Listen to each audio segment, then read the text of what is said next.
Hi, this is Peter Hans, and welcome to this week's episode of Between Two Chains. This week, I'm joined by Ed Vincent, founder and CEO of FestivalPass. This is a really interesting company and conversation, and another example in the series of real-world use cases of blockchain and Web3 that are just being built right now.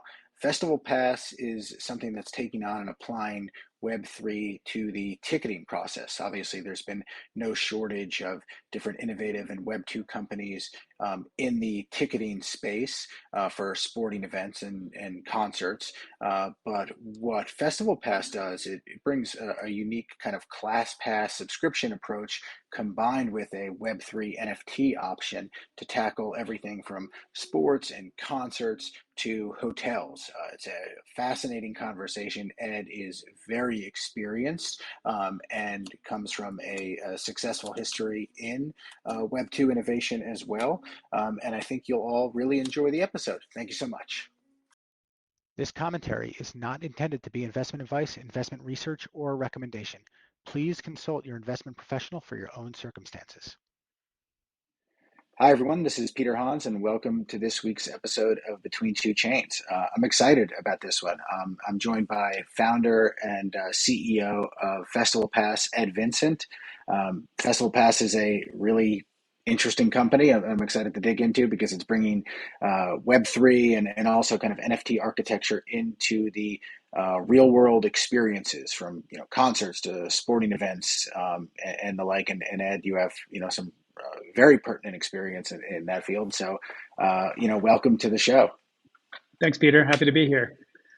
Yeah, absolutely. Well, I'd love to maybe just share a little bit of background about your journey, and kind of your vision and how that shaped Festival Pass and what you're building. Yeah, absolutely. I mean, at the end of the day, context is always king, and the whole reason for Festival Pass comes from a bunch of experiences that I had over the past 20 years, and I've been an entrepreneur for well over 20 years. This is my fifth company. Started right out of school as an investment banker in New York City. Did that for a little while, and then left in 1999 during the internet boom, the Mm-hmm. 1.0. Started an e-commerce company. Ended up selling that in 2001, and then for about most of the 2000s decade, I had a experiential marketing company, which was a lot of fun.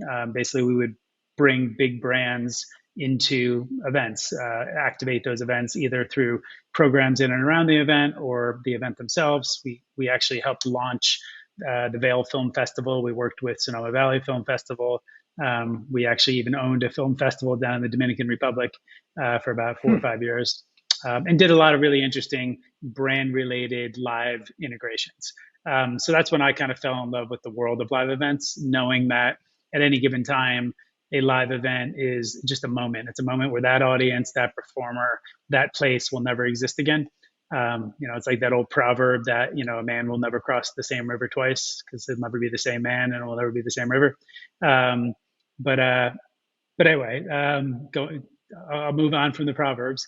But fast forward, after that, I had more of a traditional SaaS, B2B SaaS business in the retail and franchise space. But what that taught me was subscriptions. It taught me that recurring revenue in a model was beneficial to the overall sustainability of understanding the future. It reduces some cost of acquisition and transactional expenses that continue to exist in traditional transactional businesses. So I always knew and loved and wanted to continue that forward in other businesses. And then prior to Festival Pass, I had a data and analytics company called Predict Analytics. And we worked with a lot of major entertainment companies, TV and film mostly. So A&E Networks, people have heard of AMC Networks. I'm sure everybody's heard of all those great TV shows like Breaking Bad and Walking Dead and Mad Men. We worked with a lot of those shows, as well as a Canadian version of a big television company called Chorus Entertainment, some film studios, movietickets.com before Fandango bought them, just a lot of brands in that space. And then there was an infamous company that a lot of people heard of called MoviePass. I'm not sure if you ever heard of MoviePass. Sure, of course. So MoviePass, knowing we were kind of the known entity based in New York, that did a lot of work in data for film and television, sought us out because they were growing rapidly and had a large subscriber base, and were looking to figure out a way to do something with data. So I ended up going pretty deep inside that company for about 18 months, still through my company. I was just a consultant, but I spent 3 or 4 days a week there for about 18 months and was their de facto chief data officer, really helping them understand it. During that time, they had a couple good things and several bad things in the company. So the good things were product market fit. People wanted to engage in a subscription model. They were, looking for ways to figure out how to predict things, like how to recommend movies when you go to certain things. So there's a lot of great aspects of what was going on. The bad part was the business model was awful. Basically, there was a point in time where they were burning through tens of millions of dollars a month just subsidizing movie tickets. And at that moment in time, I realized that there's so many good things about a model that's in subscription. But when you ask people to do more of the reason they came to be there, you lose money. That's not a good sustainable business model for everybody. So effectively, there was a point in time where 20, 30% of the subscribers were utilizing 80, 90% of the capacity of the movie product. So that meant 20% of the people were super happy, 80% of the people were not happy, and the company was still losing money. So there's not alignment there. So I started learning about other models in that space that could really work. There was a company that was called ClassPass, some people may have heard of, which was another subscription model. And in their early days, they had a few of the same issues MoviePass did, meaning that they tried to do unlimited classes for a monthly fee. They tried to do X amount of classes for a monthly fee. And then they stumbled upon a concept that ended up being the trick that worked for them, which was building a credit-based currency.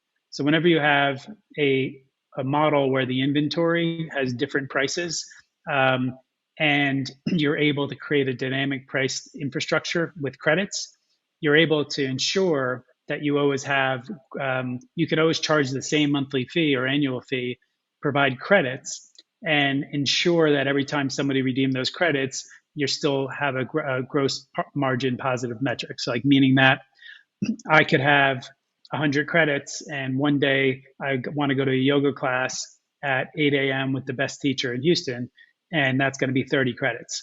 But if I went at 2 in the afternoon to an unknown teacher 5 miles outside of the city center, that might be 12 credits.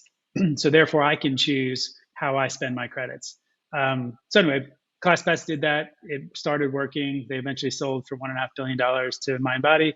And it really was a model that was a great way to approach subscription in a place where you have dynamic pricing amongst inventory. So I took a lot of that learning, moved forward, and really wanted to do something to change the way live events have been for decades.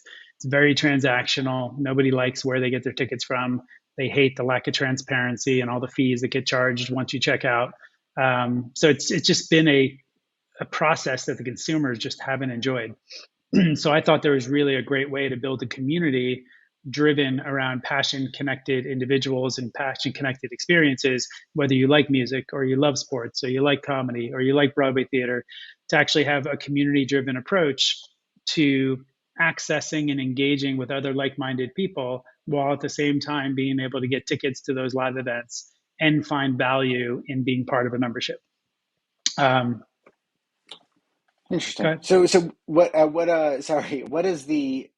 how do you look at engaging, or in practice, how does the engaging with the other community members work? Because I understand the concept of, I buy a membership pass, it gets me a certain number of credits, and then I can use those credits for various events depending on what the cost of those events is. Yeah, so a lot of that is still in the process of being built out, but some examples are in Web3. Of course, we have a Discord. People in the Discord might all live in Austin or live in New York, and they might be members, or they might own our lifetime membership, which is an NFT. They might connect and say, "Hey, totally cool. I'm going to this EDM show. You guys want to meet up beforehand?" We're here in Austin. There's a bunch of members that all go to Austin FC, which is a football club. So they love talking through Discord, figuring out where they're going to meet up for beers before they go to the game, stuff like that. That's just a basic off-site concept. But a lot of the stuff we're working on internally is being able to create a friend group within the actual platform itself, so that once you've friended, if you will, or engaged with others that are on the platform, you'll be able to see who's already committed to going to a game or an event. So there may be a concert coming through, a specific, I'm using Austin as an example because I'm here, but Bruce Springsteen's at the Moody Theater, and I'm already pre-connected to hundreds of other members that are in FestivalPass, and all of a sudden I go to the event page and I see 20 little facial circles of the profiles of the people that have already gotten tickets to that event. So all of a sudden I'm like, oh, I didn't know John was going to see Bruce. I'm going to ping him, or just some other aspects of that. Additionally, there's a lot of engaging tools that we're in the process of building within the platform that will allow for being able to earn credits for inviting friends, or being able to get additional values like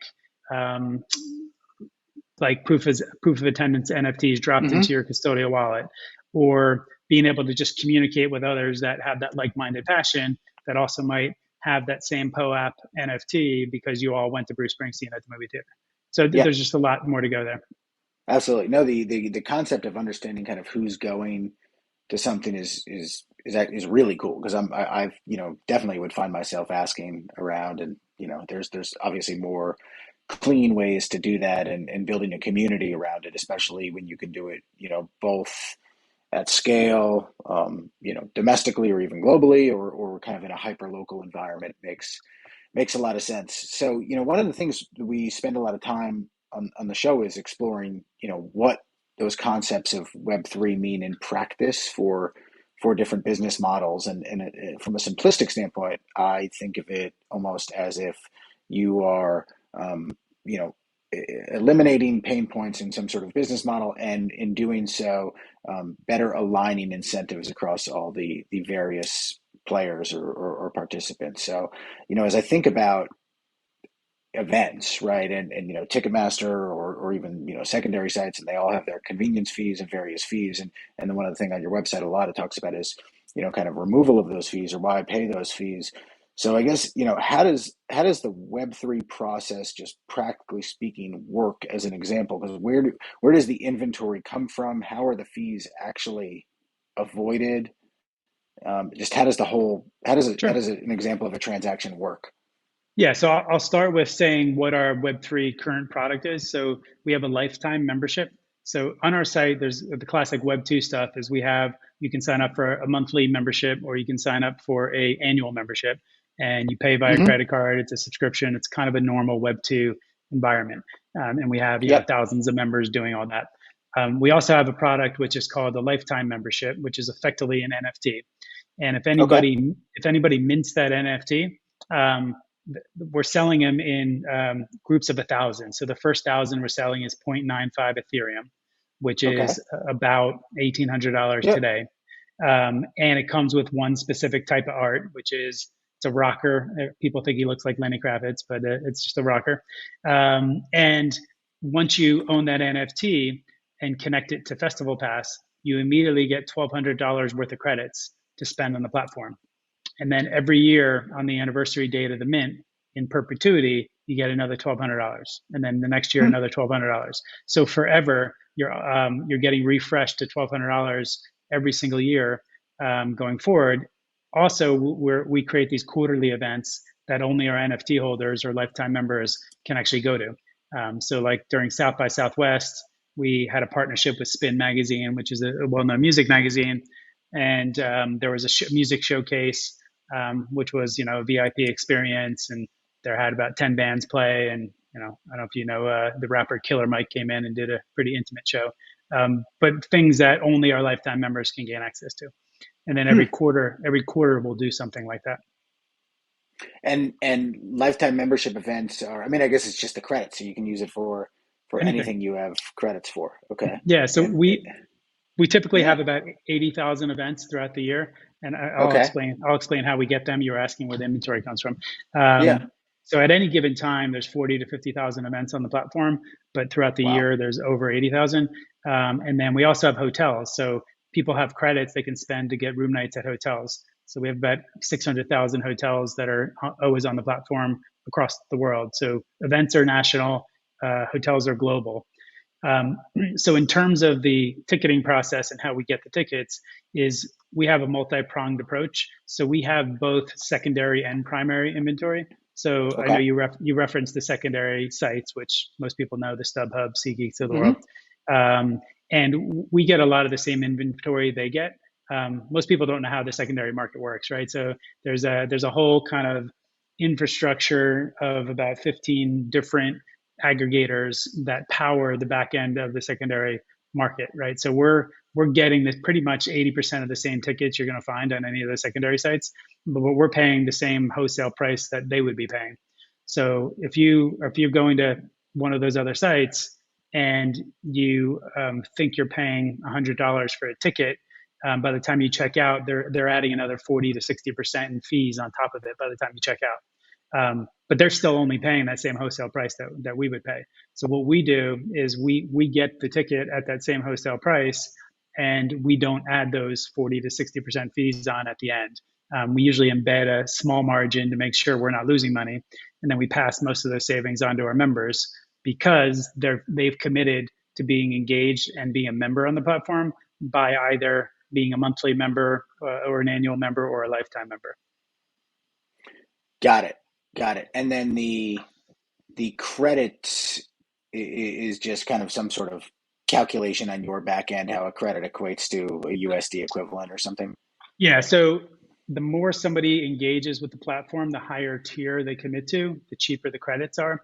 So if you signed up and you pay $19 a month, you're paying about Hmm. a dollar. You're paying about $1.27 a credit. If you end up being a $99 a month member, which is a founding monthly member, you're paying about $1.10 a credit. If you sign up for an annual membership, a founding annual membership, you're paying about $1 a credit.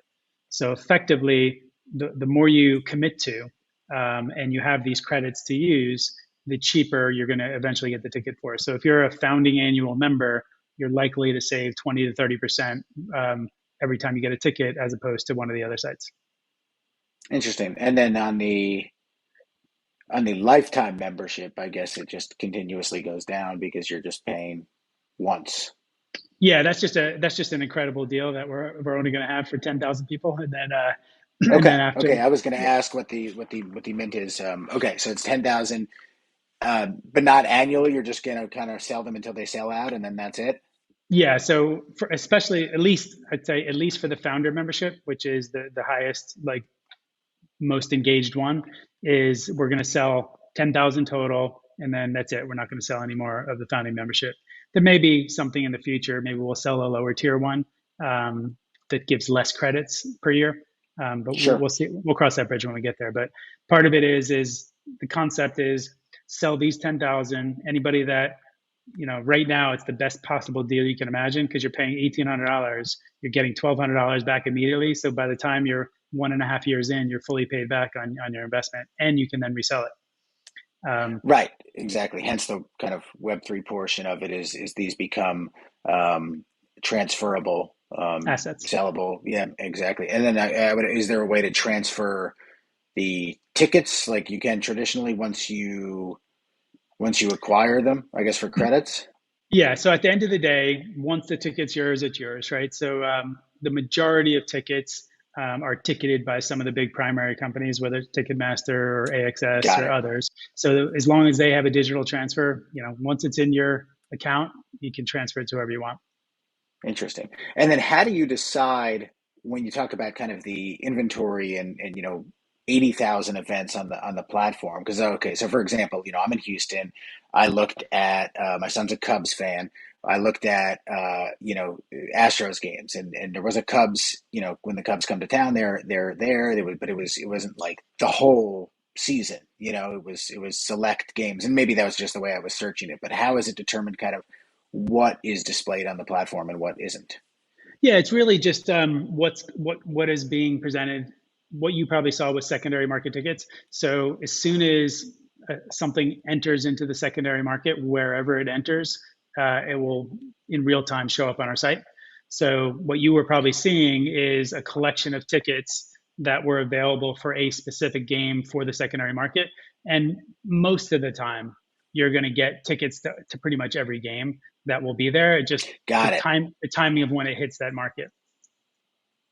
Got it. Okay, so it's not like you'll only have certain games or something like that, but pretty much any sporting event, major concert, Comedy that sort of shows. thing would all kind of be there. Yeah, yeah. So yeah, then that's interesting too, because hence the class pass, right? Like if I remember, Taylor Swift was here a couple weeks ago, and that was a hot ticket, as you could Yep. imagine. But then there's seeing someone at a local comedy show, or like a more obscure band at House of Blues, right? Like you can't just have you can't value those things the same. Agreed. And I give even a great example with my own daughter is, of course, she was diehard Taylor Swift fan, wants to go see it, and but even myself, even on our own platform, I'm like, well, it's still a couple $1,000s Yeah. to go, right? So there was an artist that was playing on the Taylor Swift ticket called Gracie Abrams. I don't know if you know that Uh-huh. artist.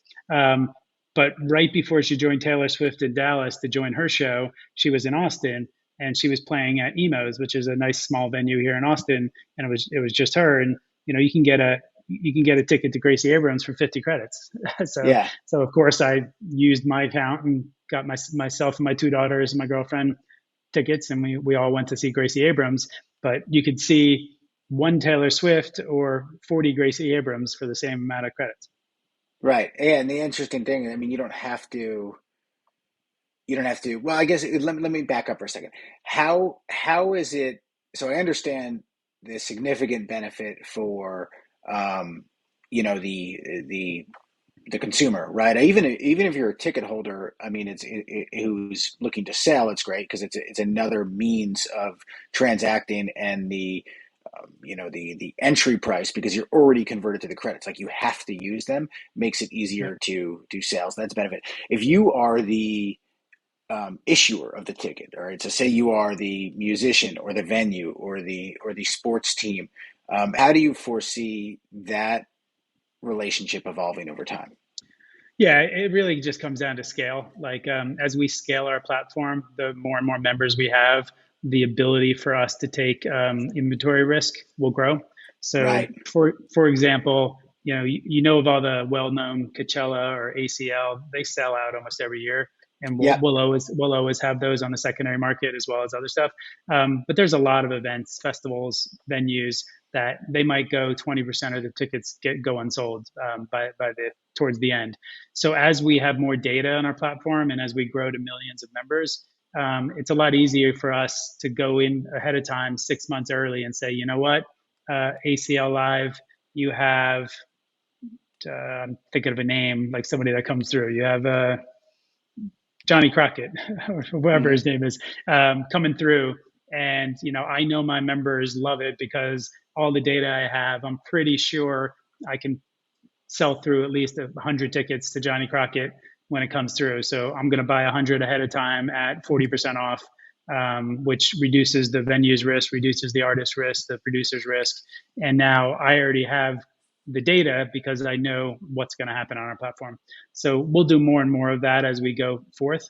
And then we'll also create member experiences that are fun, right? So we have a lot of relationships with kind of individual non kind of super big, huge festivals. But we'll start doing packages where, hey, we have a festival pass kind of bar or area at this major event, and it's good for up to 500 people. So therefore, somebody coming through Festival Pass can get a ticket to the overall event, and they get access to the special club or area within that event. And that's like an extra, 20 credits or something like that. Again, building community so when people go there, they can start interacting with other like-minded, passionate people. Interesting. And how do the hotels work? Is that kind of the same concept as the secondary market, plugging into the back end that like hotels.com would plug into? It is. So what's interesting, and I'm giving away all my business model secrets here, but what's interesting is in the hotel space, there is a vast majority of wholesale hotel room nights available. And as long as you have the relationships that you can piece together, various places to get those hotels coming in real time via an API, we're able to offer lower prices on the hotels because we're not showing discounted prices publicly in dollars, and people have to be logged in to actually see those prices. So and they're converted to credits, right? So if a hotel room night exists, there's some laws is the wrong word. There's rules that exist where the hotel doesn't allow separate third party sites to show a cheaper price or a certain percentage cheaper price for that hotel, that if somebody just Googled it and Googled W Hotel Austin, they would get a price, right? So we're not allowed to show anything that's publicly available that undercuts the actual hotel itself. But the hotels, it's just part of the hospitality practice. They're happy to have third-party people book rooms for them at discounted rates, as long as it's not taking away from their full price rate bookings. Right. Interesting. Huh. So we're able to offer a discount, and we do it in the form of credits. So then again, our members are happy because they're using their credits in a way that they can save money. They're using their credits in a way that they can make sure they're participating in our overall infrastructure. And it's good for us because we're passing through those savings as a benefit to being a member of FestivalPass. Yeah, and I would imagine the NFT concept, lifetime membership, is something that you put a lot of thought into, and kind of have a vision of where you see the adoption of blockchain technology, NFTs, especially around membership rewards points, going in the future. And this is kind of, I would imagine, step one, but how do you see the business evolving to move more in this Web3 direction over time? Yeah, I think I was touching a little bit on it earlier. Is the first step that's going to come out in the next few months is just everybody that signs up, even for a free membership of FestivalPass, is automatically going to get a custodial wallet. So similar to the way Starbucks is approaching their whole loyalty rewards. I'm not sure how familiar you are with what's going on there.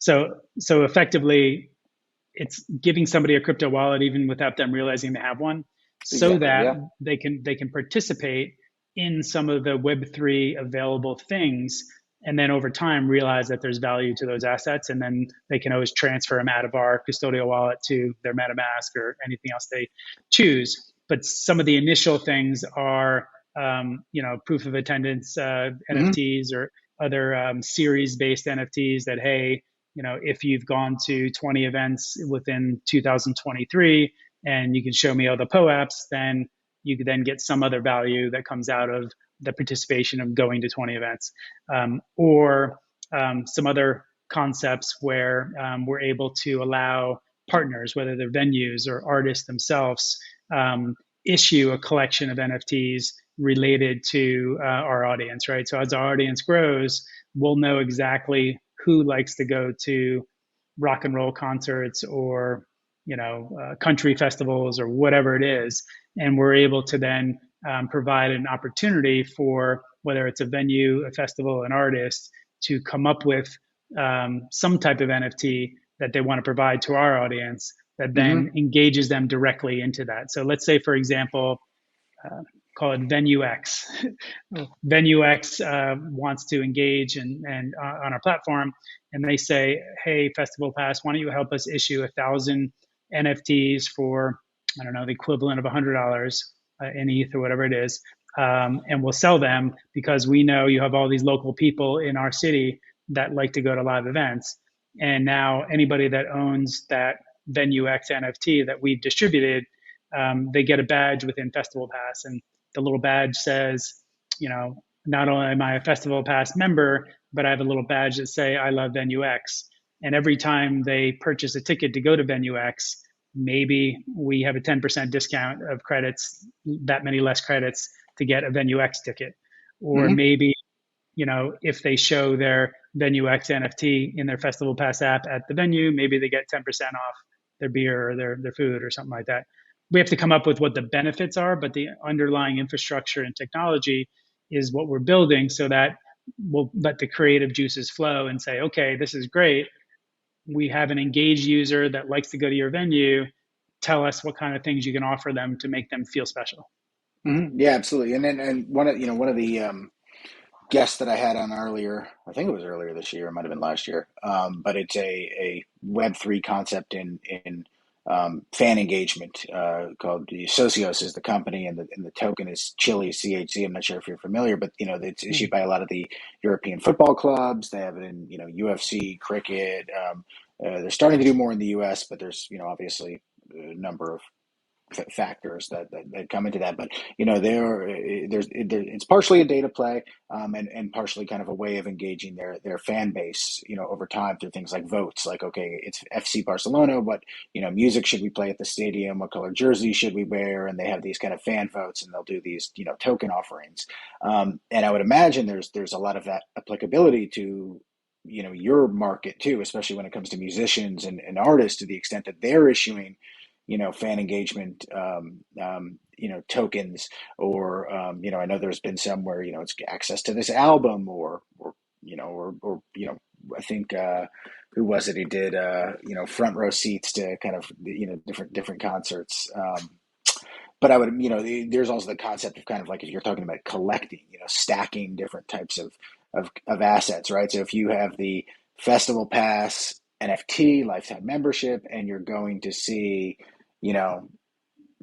Bruce Springsteen at Toyota Center, and Bruce issued an NFT, and you own that, you stack the two together to get some other sort of perk or discount. Like, there's obviously a lot of ways that you can go down this road in the future. It's fascinating, because I've always looked at it from the standpoint of the quote unquote talent, whether that be the team or the artist, but never from the kind of ticket issuing venue. But it makes a lot of sense when you talk about this and building community around it.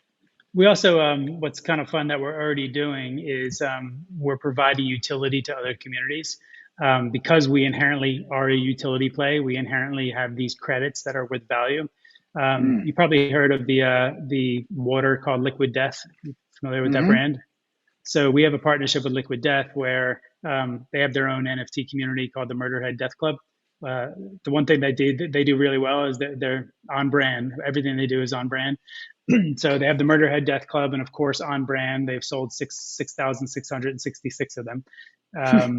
And then, so anybody that actually holds a Murderhead, and they connect their wallet to FestivalPass, we immediately recognize the smart contract and see the fact that they own a Murderhead.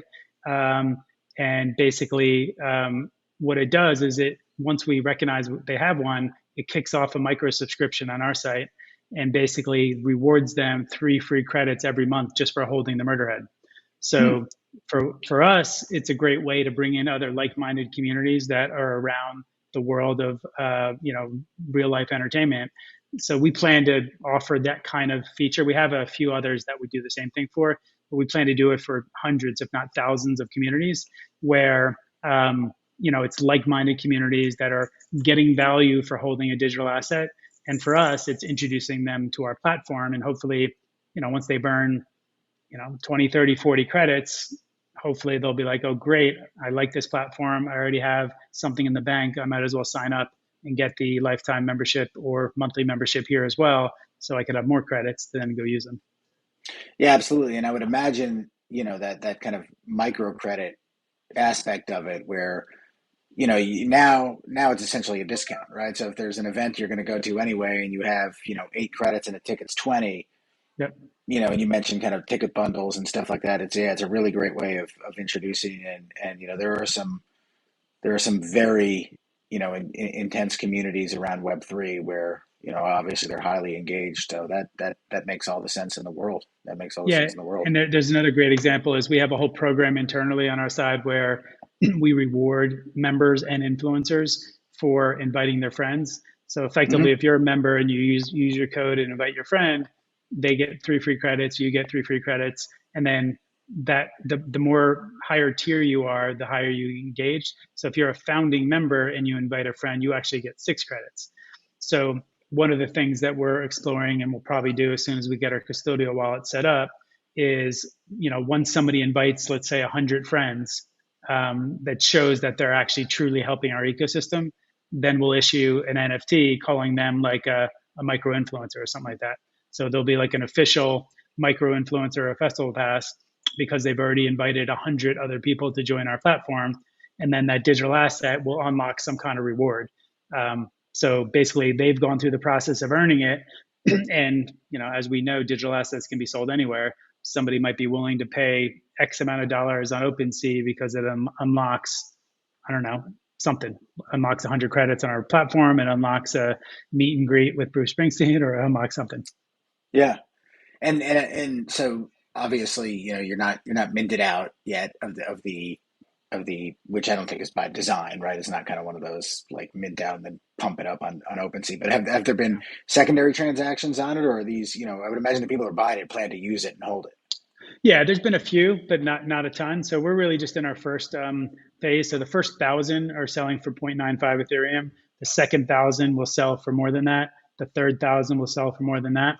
By the time we sell the last 1,000 of the 10,000, they'll probably sell around 2.5 to 3 Ethereum. So there's a big difference in price, right? So anybody owning that first tranche is getting an amazing value. And by the time they fully sell out, inherently it's going to be worth 2x to 3x more, because that's the price that they're being sold for. When did these go? How long have they been live? They've been live for a few months. So it was the end of 2022. We haven't put a ton of marketing against it. And then of course, the crypto winter, we kind of just like, we're just, hey, when people find this, we'll offer it. And then as things evolve, we'll start pushing it again. But I think we're gonna start. I think we're almost there where it's inherently such a great value, and we're making it easy for non-crypto people to be able to understand it, which is easier than selling to just crypto-only people. Yeah, I think that's definitely a really smart approach. Yeah.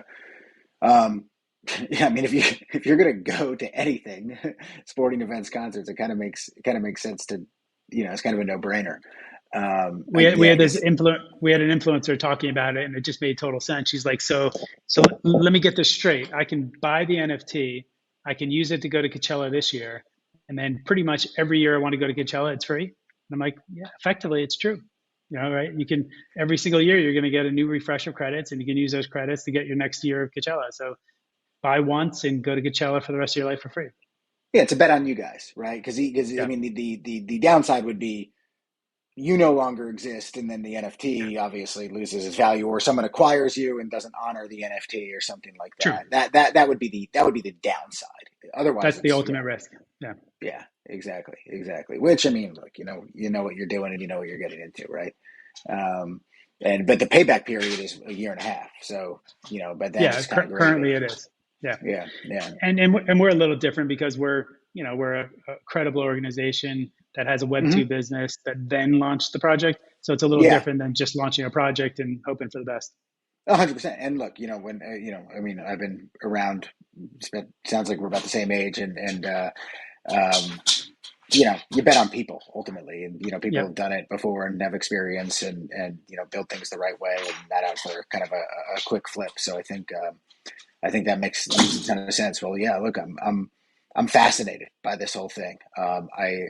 I will definitely be. You might see me on the Discord, because I think the lifetime pass is kind of a no-brainer. And I'm just talking for myself. Everyone else can do kind of what they want to do. But obviously, you're Austin, Houston. That's my neck of the woods, and I travel a lot. So I got 3 kids. So I don't spend an insignificant amount on. I wish I'd done it already, because I just bought 5 tickets to go see Wicked. And could have used your points. Could have used my points. Yeah. So if for you or your folks, you probably saw it on the site, but family.festivalpass.com is where we explain everything about the lifetime membership. Awesome. Yeah, I will check it out. Well, so let everyone know. How do we find you? Twitter, Discord, obviously your website. Yeah. So festivalpass.com is the core website. That's where most of it all happens. We are on all socials. So Instagram, Twitter is @GetFestivalPass. TikTok is just Festival Pass. Family.festivalpass.com. You can get there through the site, but that's a special microsite solely for the lifetime NFT. And then it will bring you right to the buy now or the mint button. You can use a credit card. You can mint with ETH, whatever you want. Awesome. Well, very cool. Yeah, I'm going to check that out. Well, yeah, I really appreciate this. I mean, I love exploring, I know we're very early in the entire kind of ecosystem and life cycle, but I really love exploring and learning new ways in which, kind of Web3 and especially NFTs are being used in, more traditional businesses to kind of improve them. And this is a great example. So, really appreciate your time and introducing me and the audience to Festival Pass. It's cool. Awesome, man. I appreciate it, Peter. Well, Absolutely. let me know when you're in Austin. We'll get a beer. Definitely will. Definitely will. Take care. Bye now.